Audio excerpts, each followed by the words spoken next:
Good morning. I thought I would show you my sewing machine cover that I completed today. Um, let's see, where do I start? It's vintage trailer. I love it. Love, love, love it.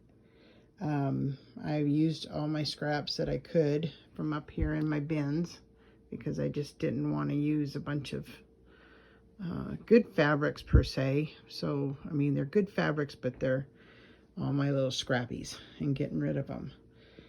And so let's start off with the front, which shows the door and the big window and the silhouette of the sewing machine and the silhouette of the dress form. And I thought it was so fitting being a sewing machine cover.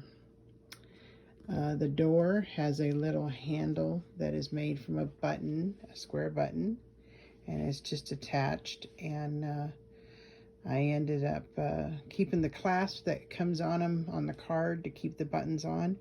I just punched a hole through all the fabric and the foam board, or excuse me, the fusible foam and the everything, and so then I just attached it that way.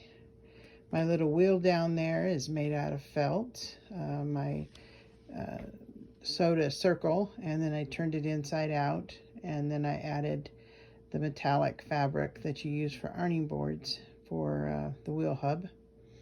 I used the metallic fabric for the roof or ceiling of the trailer, and a piece of strapping, just an extra piece of strapping. In the front it has a window, and then let me turn it around. In the other side it has a window, and it says, "Follow me to the quilt top." And I did rickrack at the windows with the checkered fabric.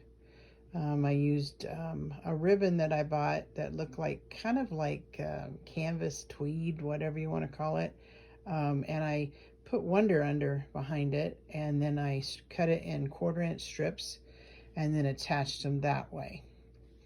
And so that gives them the frame of the wood look. On the back, I have a silhouette of a cat, a black cat, in honor of my little Aries, who is my granddaughter's cat. And so I put that one in there. And another wheel made out of felt. I did baker's twine for the rope, and then cut little pieces of fabric and attach them so that they're on there, but yet they'll flip up a little bit at the edges. But I'm just really happy with how it turned out. I did line it, and what I did was when I lined it at the top of the ceiling, I cut strips of Wonder Under, ironed those to the foam board inside, because that's what I used on the ceiling was foam board, or excuse me, foam board. And I used foam batting, fusible foam batting for the purse part, or the, that's what I use for my purses too, but for the sides, the walls. But on the top, I just used the foam board, and I'll show you the products that I used for this.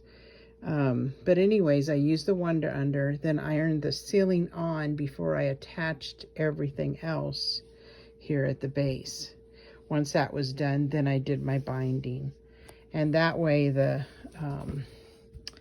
it stays whenever you put it on top of your sewing machine. Otherwise your lining will fall down. And so what I actually did extra, just to make sure it all held inside, I went in here and I sewed so that it's attached to the foam board in here, and did all that. And so it's attached in all 4 corners too, so that's added extra. The products that I used was the foam board that I use is the kind that they use for the fabric bowls. It's real stiff, you know.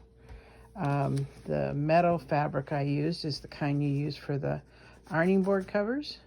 And so any scraps I save because I use them for appliques or whatever. This is the foam, fusible foam that I use on the walls only. On the ceiling, I used the foam board, and then everything else was this fusible foam. It stands up really nicely. And then this is the Wonder Under that I use. And I think it's the light. I don't know. I don't have nothing on here. Let's see. Yeah. The Heat and Bond light. And so anyways, that works really great. I used it to attach the little license plate. And then once it was attached to, I cut out a piece of this foam board here.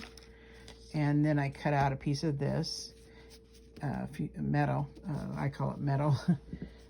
Fabric, and I attached it. Then I used my gel markers and wrote all that on there, then heat set it with the iron. Then once it's all done, then I used a hot glue gun and attached that. And I used a hot glue gun to attach my flags just so they didn't get all messed up. And I used Baker twine for the twine there. But I am really happy with it, how it turned out. And I've posted a few pictures on my Farm Girls Creations Facebook page so you can see. And hopefully this will inspire you to make one too. Have a great day.